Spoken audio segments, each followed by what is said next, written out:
بسم اللہ الرحمن الرحیم۔ دل و جان قربان آقا صلی اللہ علیہ وسلم پر سیرت النبی صلی اللہ علیہ وسلم کی سیریز کے حوالے سے ہم پروگرام کر رہے تھے۔ آج 11واں پروگرام، اس میں ہم آپ علیہ السلام نے جو غزوات میں حصہ لیا، جو جنگیں ہوئیں، اس کا جائزہ لیں گے۔ پیغمبر علیہ السلام کی سیرت کا جب ہم مطالعہ کرتے ہیں تو ایک بڑا عجیب پہلو ہمارے سامنے آتا ہے۔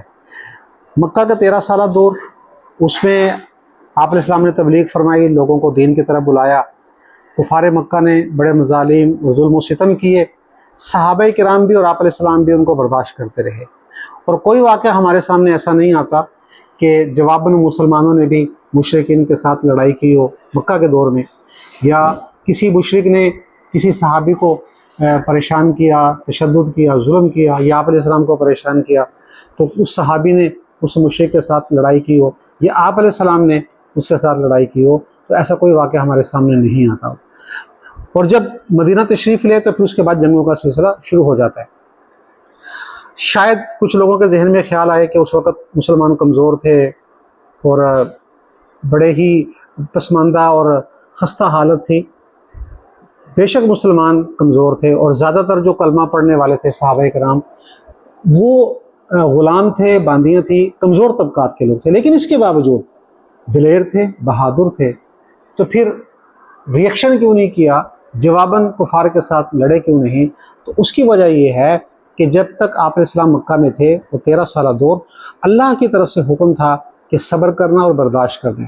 آپ علیہ السلام بھی ان کی اظہار ثانیوں کو، ان کی تکالیف کو، ان کی طرف سے آنے والے مظالم کو برداشت کرتے رہے۔ آپ علیہ السلام نے صحابہ کو بھی یہی تلقین کی کہ وہ صبر کریں اور برداشت کریں۔ اسی لیے 13 سالہ دور میں کافروں کے ساتھ لڑائی کا کوئی واقعہ اور کوئی جنگ ہمارے سامنے نہیں آتی۔ جب ہجرت فرما کر آپ علیہ السلام مدینہ تشریف لے آئے تو اللہ کی طرف سے اجازت مل گئی کہ نبی جی اب آپ کو اور ایمان والوں کو اجازت ہے، اب اگر مشرکین اور یہ نافرمان لوگ آپ کو تنگ کرتے ہیں تو آپ ان کے ساتھ جنگ کیجئے اور تلوار اٹھا لیجئے۔ اس کے بعد پھر ایک جنگوں کا سلسلہ شروع ہوا۔ آپ علیہ السلام کی جو مدنی زندگی ہے، تقریباً 10 سالہ دور، اس 10 سالہ دور میں 81 جنگیں لڑی گئیں، 81 جنگیں۔ 81 جنگوں میں 27 جنگیں ایسی ہیں کہ جس میں آپ علیہ السلام نے بنفس نفیس شرکت فرمائی، خود آپ تشریف لے گئے۔ جس جنگ میں اللہ کے نبی شریک ہوئے اسے غزوہ کہا جاتا ہے، تو گویا 27 غزوات ہیں۔ اور 54 جنگیں آپ کی زندگی میں ایسی لڑی گئیں کہ جس میں آپ نے کسی صحابی کو امیر بنا کر روانہ فرمایا۔ تو 54 جنگیں ایسی ہیں کہ جس میں صحابہ کرام امیر بن کر کوئی صحابی وہ جنگ میں شریک ہوا اور وہ جنگ لڑی، 54 جنگیں۔ اور جس جنگ میں اللہ کے نبی شریک نہیں ہوئے اور آپ کے دور میں وہ لڑی گئی، صحابہ صرف شریک ہوئے اور امیر بھی صحابی تھا، تو اسے سرایا کہا جاتا ہے۔ تو 27 غزوات اور 54 سرایا ہیں۔ ایک اعتراض غیر مسلم اور خاص طور پر یہودی اور کرسچن ایک اعتراض اسلام پر کرتے ہیں کہ دیکھو، مسلمانوں کے پیغمبر علیہ السلام نے مدینہ کے جو 10 سالہ دور ہے، اس 10 سالہ دور میں 81 جنگیں لڑی گئی ہیں، گویا تلوار اٹھا کر رکھی مسلمانوں نے اور تلوار کے دور پر اسلام پھیلا۔ یہ ان کا ایک بہت بڑا اعتراض ہے۔ جب ہم سیرت کا مطالعہ کرتے ہیں اور خاص طور پر آپ کی جو یہ غزوات ہیں ان کو جب ہم دیکھتے ہیں تو یہ چیز ہمارے سامنے آتی ہے کہ اگرچہ جنگیں لڑی گئی اتنی، 81 جنگیں لڑی گئی، دوسری طرف یہ بھی تو دیکھیں کہ ان جنگوں کے اندر نقصان کتنا ہوا۔ 81 جنگوں میں صرف 1000 لوگ، جی ہاں صرف 1000 لوگ، جس میں 269 کے قریب مسلمان ہیں، شہید ہوئے، اور باقی غیر مسلم ہیں۔ یعنی کہ دونوں طرف سے صرف 1000 لوگ وہ شہید ہوئے یا قتل ہوئے، کتنا کم نقصان ہے۔ اور دوسری جانب ہم پہلی عالمی جنگ کو دیکھیں، دوسری عالمی جنگ کو دیکھیں، تو ان صرف 2 جنگوں میں 2 کروڑ سے زیادہ لوگ ہلاک ہوئے۔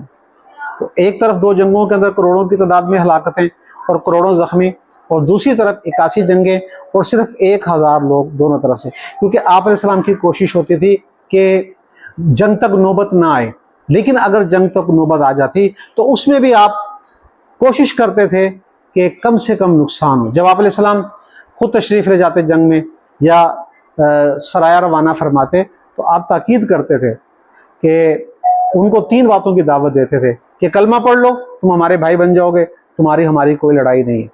اگر کلمہ نہیں پڑھتے تو پھر جزیہ دو, ہماری حکومت کو تسلیم کرو, ہماری حکومت کے ماتحت رہو, اس کے بدلے میں ہم تمہیں پروٹیکشن بھی دیں گے, تحفظ بھی کریں گے.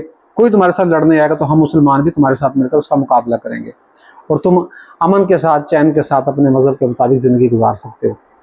یہ دونوں شرطیں اگر قبول نہیں ہے, پھر آخری تیسرا حربہ پھر جنگ ہوتی تھی اور تلوار پھر فیصلہ کرتی تھی. تو کوشش کرتے تھے آپ علیہ السلام کہ کم سے کم نقصان ہو اور نوبت جنگ تک کم سے کم پہنچے. پہلی جنگ آپ علیہ السلام کی جو بڑی جنگ ہے وہ غزوہ بدر ہے. سن 2 ہجری میں یہ غزوہ پیش آیا. مدینہ منورہ سے تقریباً 80 میل کے فاصلے پہ ایک گاؤں ہے جس کو بدر کہا جاتا ہے. اس مقام پر یہ جنگ لڑی گئی. اس میں مشرکین کی تعداد 1000 سے زائد تھی اور صحابہ کرام 313 تھے تقریباً. مسلمان بے سر و سامانی کے عالم میں تھے, اسلحہ بھی کم تھا, گھوڑے بھی کم تھے, زیادہ تر صحابہ کرام پیدل تھے, اور دوسری طرف ایک بھرپور لشکر تھا جس میں قریش مکہ کے تمام نامور سردار شامل تھے. اسلحہ ہر طرح کا ان کے پاس موجود تھا, گھوڑے ہر ایک کے پاس سواری موجود تھی, اور یہ جنگ ہوئی. اللہ نے اس جنگ میں شاندار فتح عطا فرمائی مسلمانوں کو, اور 313 مسلمان 1000 پر غالب آئے کافروں پر. جو بڑے بڑے سردار تھے جس میں ابو جہل شامل تھا, ابو لہب شامل تھا, عقبہ شامل تھا, اسی طرح دیگر جو ان کے سردار تھے وہ قتل ہوئے. 70 مشرکین مکہ قتل ہوئے اور 70 گرفتار ہوئے, جس سے مشرکین مکہ کی کمر ٹوٹ گئی. پھر اگلے سال بدلہ لینے کے لیے ابو سفیان کی قیادت میں پھر مکہ کے لوگ آئے اور احد کے مقام پر وہ جنگ ہوئی. اس جنگ میں مسلمانوں کو نقصان ہوا. 700 مسلمان تھے اور دوسری طرف 3000 کے قریب مشرکین تھے. 70 صحابہ کرام شہید ہوئے, جس میں آپ علیہ السلام کے سب سے لاڈلے چچا حضرت حمزہ رضی اللہ تعالیٰ عنہ وہ بھی شامل تھے شہداء میں.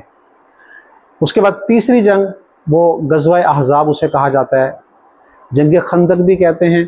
خندق اس لیے کہ مدینہ کے دفاع کے لیے آپ علیہ السلام نے صحابہ سے مل کر خندق کھودی تھی, اور احزاب اس لیے کہتے ہیں کیونکہ اس میں پورا عرب اکٹھا ہو کر جو مسلمانوں پر چڑھ دوڑا تھا. مشرکین کے ساتھ ساتھ مکہ سے باہر جو قبائل رہتے تھے وہ لوگ بھی شامل ہو گئے تھے. بہت بڑا لشکر, مورخین کا اندازہ کہ تقریباً 24,000 سے زائد کا لشکر تھا یہ, اور مسلمان صرف 3,000 تھے. اللہ نے اس میں مسلمانوں کو غلبہ عطا کیا. جب یہ فتح ہوئی اس کے بعد پھر مشرکین دوبارہ مدینہ پر حملہ کرنے کی جرت نہیں کر سکے. پھر ایک قوت مدینہ منورہ میں یہودیوں کی تھی. پہلے تو ان کو مدینہ سے نکالا, وہ خیبر میں چلے گئے, وہاں پہ سازشیں کرنے لگے. پھر غزوہ خیبر ہوا, اس میں اللہ نے فتح عطا فرمائی اور یہود کی کمر ٹوٹی, اور مسلمانوں کا ایک رعب اور دبدبہ صرف قریش پر نہیں, یہودیوں پر اور قرب و جوار میں جو قبائل تھے ان پر بھی قائم ہوا. پھر فتح مکہ ہے جس میں اللہ نے جو مرکز تھا عرب کا وہ مسلمانوں کے پاس آ گیا اور بیت اللہ کو بتوں سے پاک کیا. اس کے بعد تو پھر پورے عرب کے اندر اسلامی حکومت جو ہے وہ پھیل گئی اور اسلام جو تیزی سے پھیلنے لگا. پھر غزوہ تبوک ہے, اور اس سے پہلے بنو حوازن بنو ثقیف کے ساتھ غزوہ طائف ہے, جس میں جو بنو ثقیف کا قبیلہ تھا, بنو حوازن اور بنو ثقیف, جو بہت طاقتور تھے, انہوں نے کہا تھا کہ مسلمان تو صرف قریش مکہ کے ساتھ لڑے ہیں, اور قریش کو کیا پتا کہ جنگ کیا ہوتی ہے, جب ہمارے ساتھ مقابلہ ہو تو پھر ہم بتائیں گے جنگ کیسے لڑی جاتی ہے. تو ان کے اس تکبر کو بھی پھر توڑا اور اللہ کے نبی نے ان کا مقابلہ کیا اور فتح حاصل کی. غزوہ تبوک آخری تھا جو عیسائیوں کے ساتھ ہوا. کیسر روم کی طرف سے خبر آئی تھی کہ وہ ایک بڑا لشکر لے کر آ رہا ہے مدینہ پر حملہ کرنے کے لیے. اللہ کے نبی پیش قدمی کے طور پر پہلے ہی صحابہ کا لشکر تیار کر کے ان کی طرف روانہ ہو گئے, اور ان پر ایسا رعب قائم ہوا کہ کیسر مقابلے کے لیے نہیں آیا. 1 مہینہ کے قریب آپ وہاں پہ مقیم رہے اور اللہ نے شاندار فتح عطا فرمائی, اور اس کے بعد پھر رومیوں پر بھی مسلمانوں کا ایک رعب اور دبدبہ قائم ہو گیا اور اللہ کے نبی واپس تشریف لے آئے. یہ بڑے غزوات تھے آپ علیہ السلام کے, جس میں ہر غزوے میں اللہ نے آپ علیہ السلام کو شاندار فتح اور کامیابی عطا فرمائی اور اسلام کا غلبہ ہوا. ان جنگوں کا جب ہم مطالعہ کرتے ہیں تو یہ خون بہانے کے لیے, دشمنوں کو ان پر رعب قائم کرنے کے لیے یا دشمنوں کو ذبح کرنے کے لیے نہیں لڑی, بلکہ یہ ناگزیر جنگیں ہوئی ہیں.